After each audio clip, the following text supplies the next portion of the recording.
Good morning, everyone. I'm Katrina Johnson, National Business Development Manager with CHU, and I'd like to welcome you to our third webinar of the year on building defects. Today's webinar will be presented by Claire Burke, who is the manager of our National Specialty Risk Team. Claire's introduction into the strata insurance industry was in 2011 when she joined CHU, and she has held a number of roles predominantly within the underwriting department. She was most recently appointed manager of the newly created Specialty Risk Team, and whose purpose is to manage the more complex problematic accounts and provide solutions where possible. She has spent considerable time exploring and understanding the varying nature of buildings with defects and combustible cladding. In 2018, she was named in the Insurance Business Young Guns report, and also in the 2020 Insurance Business Awards received an Excellence Award for Underwriting Agency BDM of the Year. Thank you, everyone. I'll now hand over to Claire for the presentation. Over to you, Claire. Thank you, Katrina. Thank you, everyone, for joining. I live and breathe defects here at CHU, so I'm really pleased to be sharing guidance and insights here. So the purpose of today's presentation will provide guidance as to the types of defects we see in strata, consequences that can occur and exposures that exist amongst an owner's corporation, and what CHU and Flex's expectations are with respect to defects. In the spirit of reconciliation, CHU and Flex acknowledges the traditional custodians of country throughout Australia and their connections to land, sea and community. We pay our respects to their elders past and present and extend that respect to all Aboriginal and Torres Strait Islander peoples in attendance today. Sovereignty was never ceded, and this was and always will be Aboriginal land. I'm presenting to you from Camaragal country. So as we're all probably very much aware, there are prominent well-known cases of strata buildings with defects in the media with the likes of Opal Towers and Mascot Towers. In New South Wales, the New South Wales Building Commissioner, David Chandler, is very active and vocal in respect of issuing orders to rectify defects. In 2020, he named a building in Auburn Sydney's worst apartment tower for defects, describing it as an abomination, ticking every box in failing to meet critical benchmarks in fire safety, structural, waterproofing and building enclosures. But unfortunately, the largest and most catastrophic case we have seen was in Miami in 2021.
When things happen related to building construction, builders are generally the scapegoats and the immediate where the fingers point.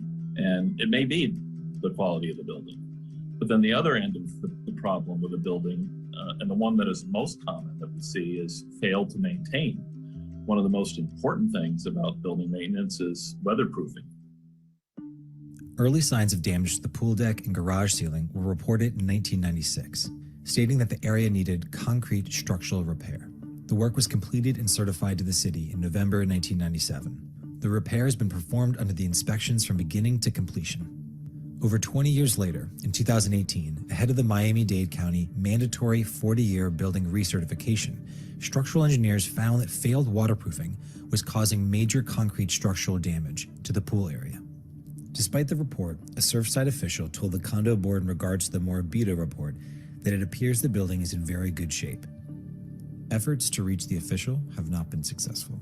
3 years later, a letter to tenants reveals the building was nearing a July 1st deadline to begin payments on $15 million in repairs for the 40-year recertification. The deadline was just days after the condo collapsed.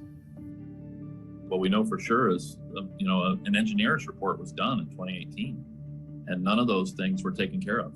So, as bad as the engineering report was, and it talked about building design and structural failures and slabs that had reached their useful life, 3 years later, when things are that bad, is an enormous amount of time. However, the report gave no indication the building was at risk of collapse. Really very unfortunate tragedy there. We understand that the definitive cause has not been completely determined, but it is clear that defects were a contributor. This is when 98 people lost their lives from an entire partial building collapse due to unrectified defects. 3 years prior to this occurring, a consultant had urged the managers to repair cracked columns and crumbling concrete and other issues that included poor waterproofing at the base of the building. The problems have been reported in 2018 and noted as much worse in April 2021. So 98 preventable deaths had earlier advice been followed. Evidence post the tragedy revealed persistent water leaks and years of exposure to corrosive salt air along the coast. And this sounds very scarily similar to some of the reports I've seen. And the images I will show you in the next slide are an actual risk here in Sydney. The age of the images are only months old, and I'll provide some explanation on what you're seeing there. So the top left image is a very big hole around a basement column, which is propped but still very frightening. The other image I wanted to point out was the top right there. The Owners Corporation was advised to install those bollards because they'd been advised that if a vehicle was to impact one of those basement columns, the building could collapse.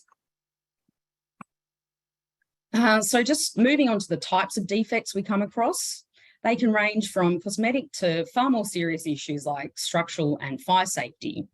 Quite often we hear more about the new build defects in the media. However, it's not just a new building issue, as defects can surface at any time. In fact, looking at the renewals that we had due in March that had defects, there was 112 out of the 260 odd policies that had a year of construction prior to 2000. And as you saw, risks near the coastline with exposure to sea salt can be subject to corrosion of structural steel. So issues can arise at any time and they do need to be taken seriously. So examples of minor defects we see, efflorescence there, which is the calcification of the limestone in the brickwork, which forms that white powdery residue. There's peeling paint, and we do see minor settlement cracking, which isn't deemed to affect the structural integrity of the building. So minor defects may not be cause for immediate alarm, but certainly doesn't mean action should not be taken by the Owners Corporation in terms of rectifying, because left unattended for a number of years would lead to a more serious issue.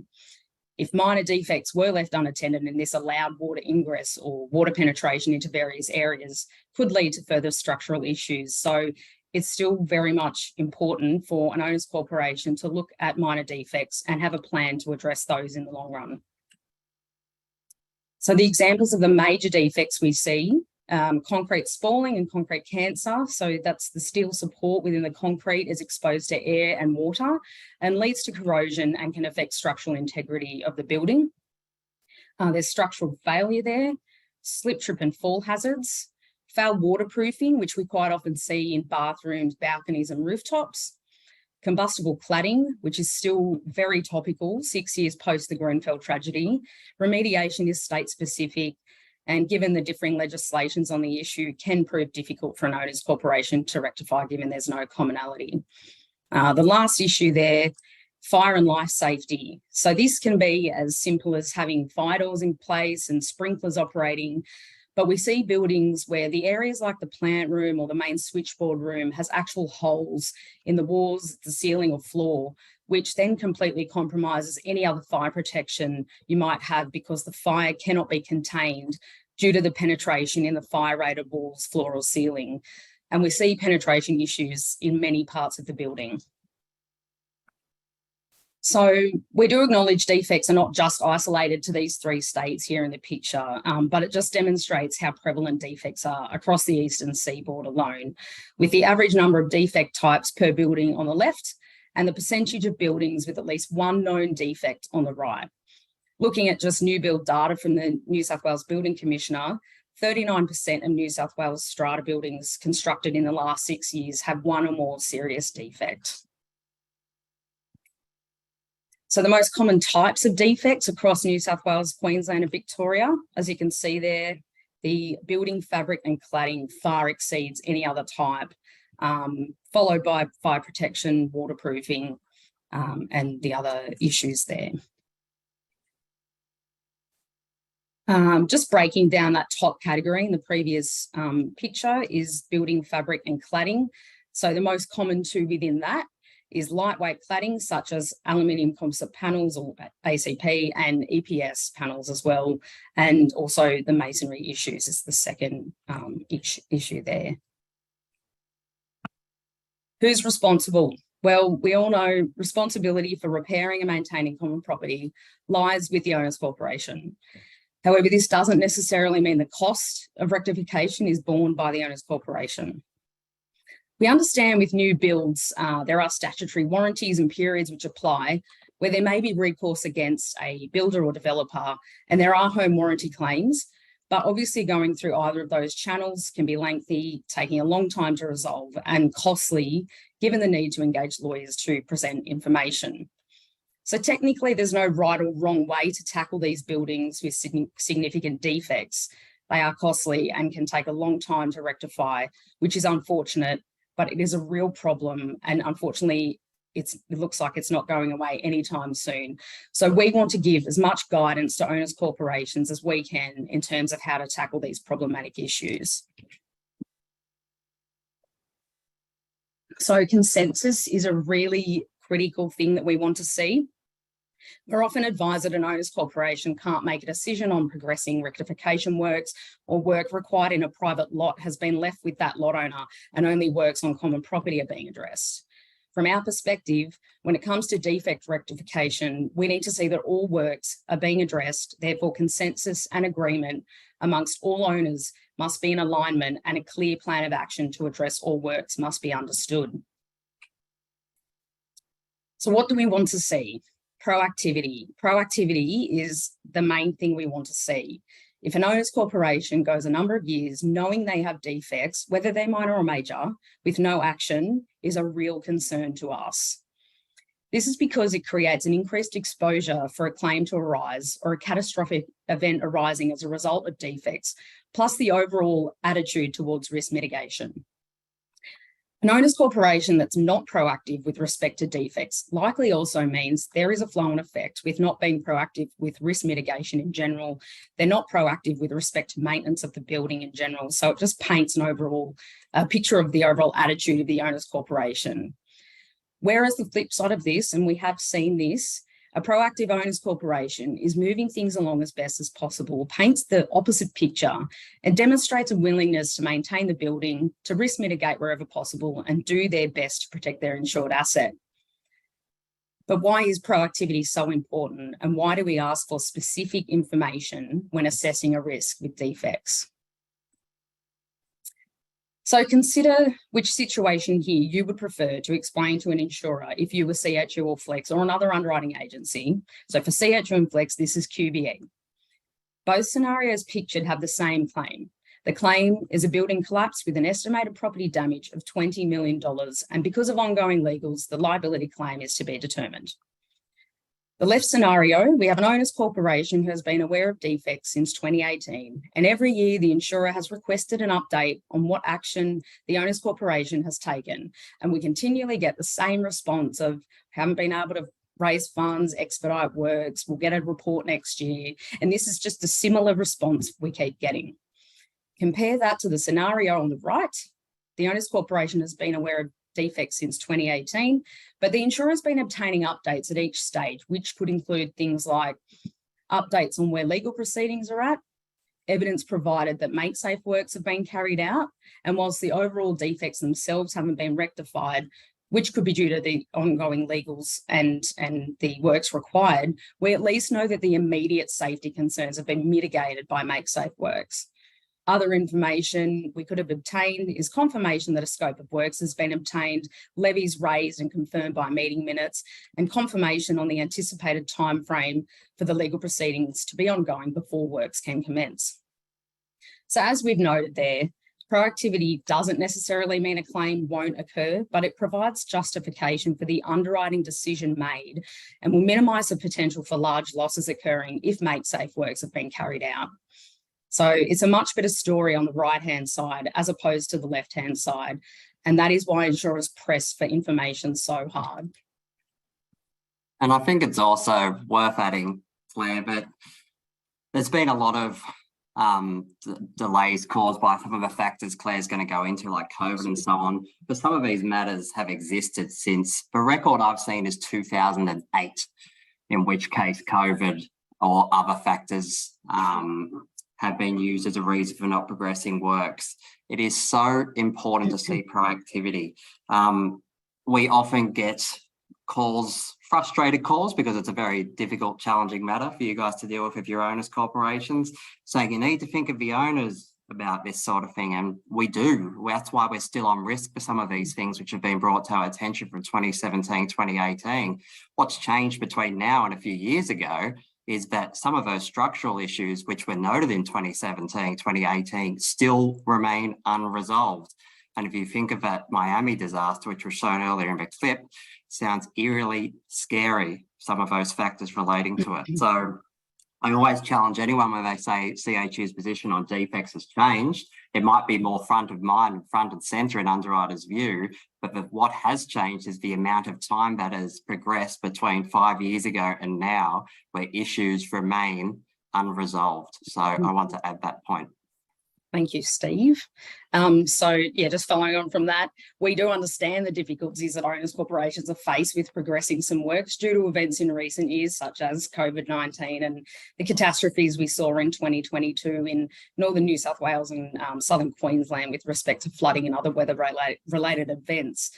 Unfortunately, this did lead to shortages in materials, shortages in skilled staff, and the ability to appoint contractors. So we do acknowledge that, and we will work with an owners corporation where possible to assist them through that. But we want to highlight that that leeway period is not indefinite. And as Steve said, we've had examples where defects have been known predate COVID-19 and with insurers becoming aware in 2016, 17, 18, and we're getting responses that due to COVID works haven't been able to progress. So it may have stalled things, but it shouldn't have impacted action being taken prior to COVID, and certainly doesn't preclude meetings being held and levies being raised and so on. Why do you load for building defects when your policy doesn't cover them? We get this question quite frequently because a lot of the time when people think of building defects, they think of the property damage element, but there is so much more than just the building claim. So in that scenario earlier where we said there was a $20 million property claim and the liability side was to be determined, in situations like that where an owners corporation has not been proactive, it is likely the liability claim could well exceed the property damage claim. Yes, there are exclusions around property damage claims with respect to defects, which is common in most strata insurers' wording, but the liability itself either attaching to the owners corporation or the strata committee members, or both, who have failed to act, those liability sums could be extremely high in catastrophic situations. We do understand there are some good faith provisions under a lot of strata legislations whereby if the strata committee has acted in good faith, then liability will not attach to them personally, but attach to the owners corporation. But this is ultimately up to a court of law to decide if defects were known by a strata committee and they failed to act across a number of years. Would that be deemed as acting in good faith? The main comment here is regardless of whether liability attaches to the strata committee or owners corporation or both, we have a justified and genuine concern when it comes to defects and the lack of progressing them. And lastly, while there are exclusions under the property section, it would be foolish to think that there aren't claims paid that could be caused by defects, such as those that are run through the fast track process. So it's highly possible that water leaks that make up most of our claims could be as a result of defects. To add to that, if we go back to our scenario at Miami, so in June 2022, a settlement was reached for that outside of court of over $1 billion. That's being carried across insurance carriers for at least 31 entities who have all settled but denied any wrongdoing or liability. So the buildings insurer, so the condo they call it in the States, but that's the equivalent of our strata, will contribute $29 million to that. Now, I'm not familiar with the Great American Insurance Policy, which the condo is insured for, but having an understanding of reinsurance treaties, they're pretty antiquated contracts which have a lot of generic standard exclusions and inclusions. So I'm pretty sure there'd be a relative level of defects related exclusions in the policy, yet the buildings insurer is still contributing $29 million. A couple of interesting quotes which came out from that scenario. One is from Mark Friedlander, who is a spokesman for a New York-based industry association. They said insurance companies don't just volunteer to pay millions of dollars for something. They would go out of business if they do that. The fact is that as an international organisation, they could be sued for $1 billion themselves. And then a separate quote from Michael Thomas, who was the attorney for the development entity for that building in Miami, said, "Our clients' insurers have made a business decision to contribute to the overall settlement of this litigation in order to resolve claims against them and avoid the time, expense, and inconvenience of litigation." So even with exclusions and so on, and even if a court found, like Miami didn't go this far, but if a court found that the insurer was justified in declining, think of the millions of dollars of litigation expense and the time spent on managing a disaster such as these. It's not as simple as just seeing the black and white of the property exclusions. And as Claire mentioned, there's so much more exposures, such as the liability classes, which could well exceed any property-based payout, regardless of the policy. Thank you, Steve. So it's moving on to, just while we're discussing the liability issues, quite often we are provided with a safety report. So this might be a WHS or an OHS report, and it will highlight various hazards such as railings or balustrades that complied at the time of construction but are no longer compliant under current building codes, poor or no lighting in the common areas, and cracked tiles.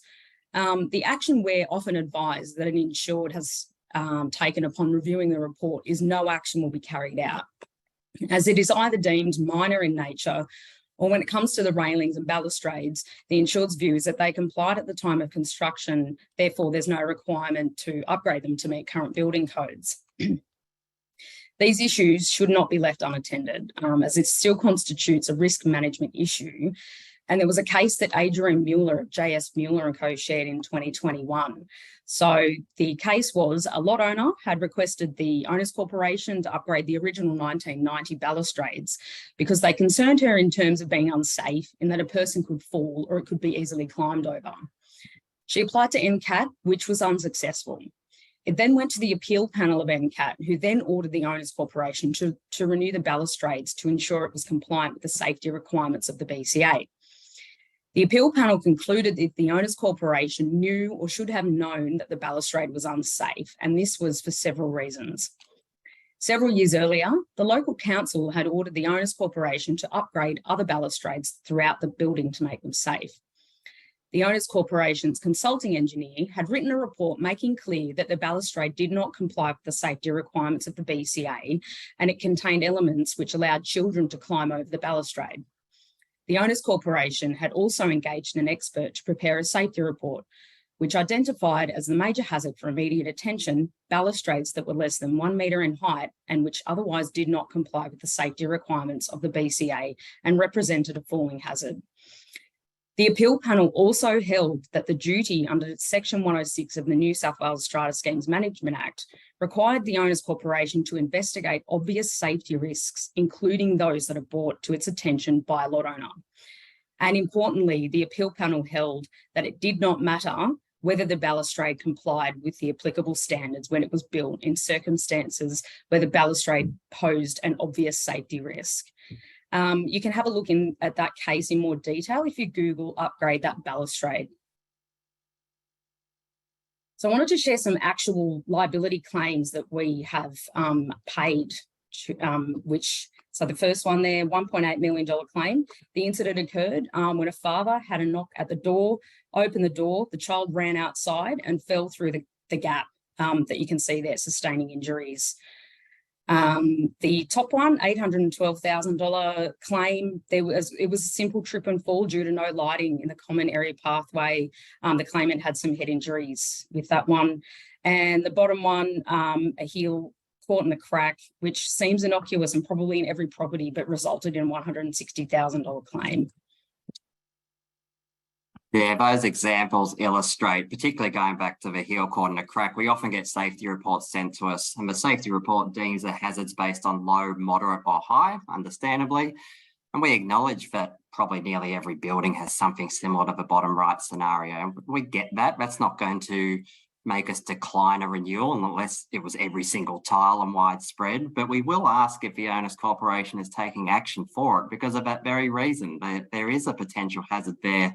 And when owners make the decision something's innocuous and won't be a problem and nothing's going to happen, problem is if something does happen, then this sort of thing can occur. Now, 160,000, I can't remember the extent of injuries from that, but if you can imagine if it was an elderly person who had permanent disability, or even worse, it was deceased, the person was deceased from such a claim, 160,000 is going to go up significantly. So if owners corporations have questions about low hazard items or when they should be attended to, they should ask the author of those reports, but just saying it's low hazard, we'll ignore it.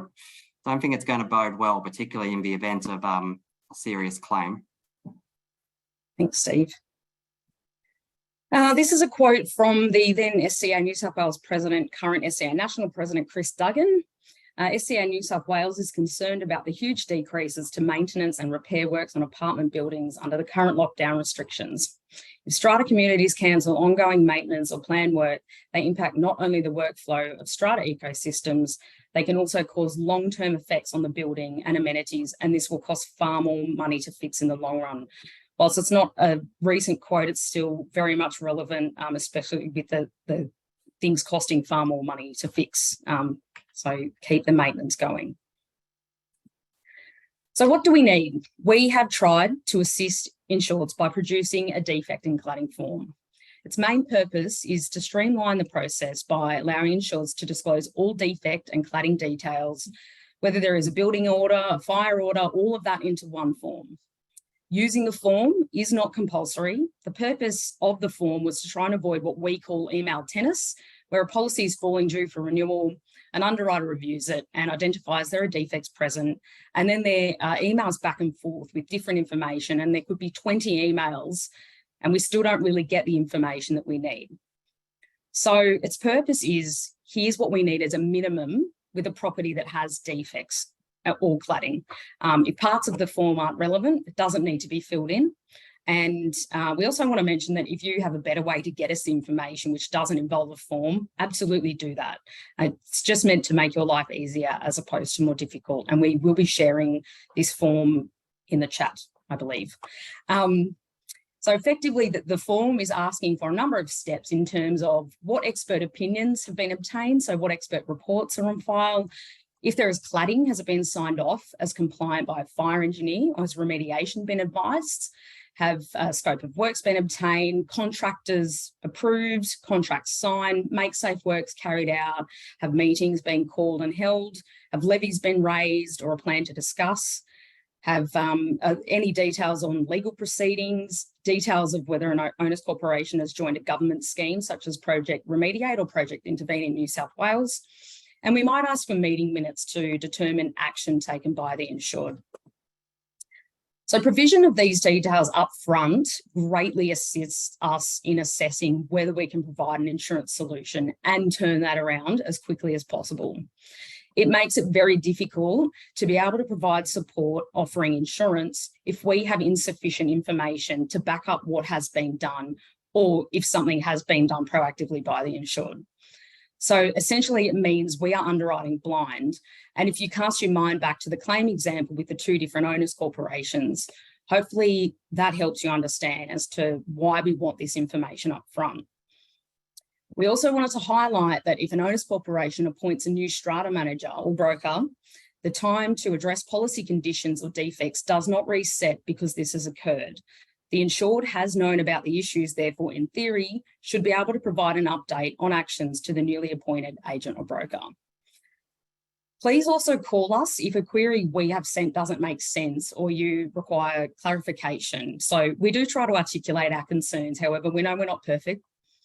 We often receive responses to queries with unknown or I don't know or what do you mean? And we want to, again, be able to turn these accounts around as quickly as possible. So providing responses, detailed responses against each question raises a big help. And again, please call us if something doesn't make sense. So in the next few slides, I'm actually just sharing some examples of queries we've raised, very specific, and the responses we've been provided, which have not been helpful. And again, we can't underwrite based on those responses provided. So this is an example of an email that we sent. We've referenced the report that we were provided and the issues that we needed a comment against have what's been done in relation to these. So I'm not expecting everyone to read it, but just showing you the detail from our email. And the response provided for this one was this. So they're proceeding with roof replacements. This will fix drainage issues. They will review other items as they can. That last comment is concerning as it just seems non-committal. And again, it didn't specifically respond to each issue in the previous email. So the next example is here. We've clearly set out some queries there. We've highlighted a safety concern in bold that we want to understand if make safe has been done. At the bottom here, we've asked for meeting minutes and the response provided to this request for information was that the strata manager has informed us the builder was in the office collecting keys. Inspection has been finalised, roof cleaning done. The committee proactive in all stages. So I just want to point out that these issues date back to 2017 in the reports, and this response was provided about 6 weeks ago. So we're six years post-report. So I'm not sure where the proactivity is with this particular example. And the last one, which is a personal favourite, was the balustrade defect report we were provided, which highlighted a particular unit on the ground floor having significant movement when a lateral load is applied. So we asked, have make safe works been carried out or access restricted, what's been done? And the response provided to that was this. All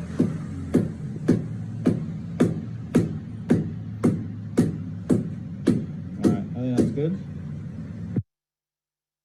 So just a bit unsure about what we do with that information, a bit confusing. All right, combustible cladding. This issue is not new or unknown anymore. We would expect buildings that have any type of cladding have had it investigated to determine the type, whether it's compliant, combustible, and whether remediation is required. We understand there are different types of cladding reports available to obtain. However, from CHU's perspective, the only one we request is a fire engineer's report, as they assess it against the BCA requirements, and it generally contains the necessary information that explains the type of cladding and whether a fire engineer deems it compliant or requires remediation.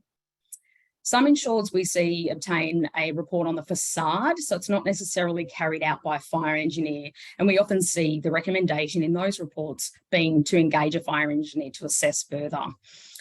Ultimately, we're not forcing you to do anything like obtain the engineer's report, but CHU needs this information to make an informed decision, because otherwise we have insufficient information. Just another couple of points on the cladding side of things. Certificates of conformity is not the same as a fire engineer's assessment. So if you provide this, we'll still come back and ask for the fire engineer's assessment. Also, council's requirements may not necessarily align with our requirements. I recently had an account where the council issued a development control order, and the purpose of that order was specifically to determine if the cladding was a banned product. And a banned product is here in this graph, category A, which is where the core is between 30% and 100% PE. The core on this building was 29, so it met the requirement that it was not a banned product, but it still is required to be assessed by a fire engineer to confirm if it's compliant or requires remediation.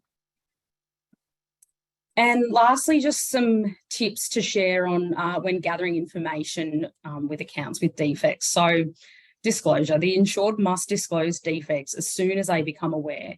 If it's midterm, we will endorse a policy to flag that the risk has defects to ensure it is captured as early as possible and allows for us to start our process for gathering all necessary information.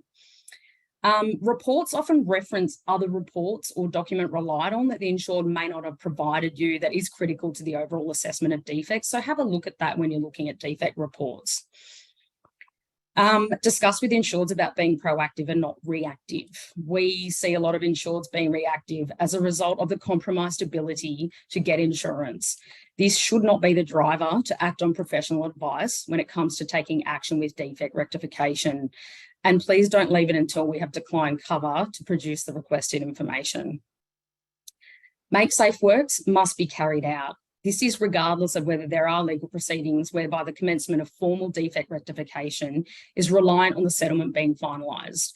We will always require make safe works carried out in any defect situation. So to help you see if these are required, have a look at reports and look for words such as urgent, immediate, unsafe, unsound, make safe, things like that, and that will direct you to see if there are any safety concerns. And on that point, I think it's worth mentioning some lawyers, some legal advice which has been shared with us has said the owners corporation shouldn't touch it regardless of severity. If that's the case, the owners corporation really need to go back to the legal advice and say we cannot obtain insurance on this because of this exposure, and see what their professional opinion remains to be. As Claire mentioned in the past slide, but the previous slide, apologies, CHU is not forcing insureds to do anything. CHU is stating what information we need in order to make an assessment. So if we can't get that information or we can't get confirmation certain things are done, unfortunately, that may mean we can't offer insurance. That's just how these things move forward, unfortunately. Yeah. If a report mentions structural integrity concerns, we will always need to know whether it has been assessed by a suitably qualified structural engineer. And if so, we will require a copy of that report and whether any make safe works have been carried out, which could be things like propping or restricting access to the compromised area and so on. The last point there, check the policy conditions we issue and ensure these are communicated with insureds when providing the terms so they can commence necessary action at the earliest possible moment. So that concludes the presentation today. Thank you, Claire. And that last slide's a good note to end on, but help us help you. So I know sitting here, going through the black and white of what's required and so on makes the process sound easy. By no way, shape or means do we say this process is easy to do? It's extremely challenging. It's very difficult dealing with insureds who are under financial stress and so on, and obviously are reluctant to spend money on things. But hopefully this highlights the reasons why we're pushing. We're not doing it to be a pain in people's sides. We're doing it to try to see to enforce that we can continue to help the market because they're being proactive, so we can continue to support. We also want to avoid a Miami style situation, to be honest. The photos Claire showed after Miami, we showed to someone on our leadership team before this presentation. And their comment was, by actually standing firm on this, you may actually be saving lives. And this wasn't in front of a camera or a marketing perspective. It was a genuine comment of, it looks so scary. That's the ultimate aim, is to be able to save people's lives. So I think we acknowledge how challenging and difficult it is. I can tell you I've had those challenges personally, having been a strata manager for 8 years prior to my time at CHU. So we do understand it, but hopefully this gives you guys a bit of ammunition and a bit of assistance in providing insurers what they need for this sort of these sort of exposures. But otherwise, I think that's a wrap from CHU. Thank you all for your time and attendance. Thanks, Claire, on a great job. Thank and you. We'll see you for the next webinar.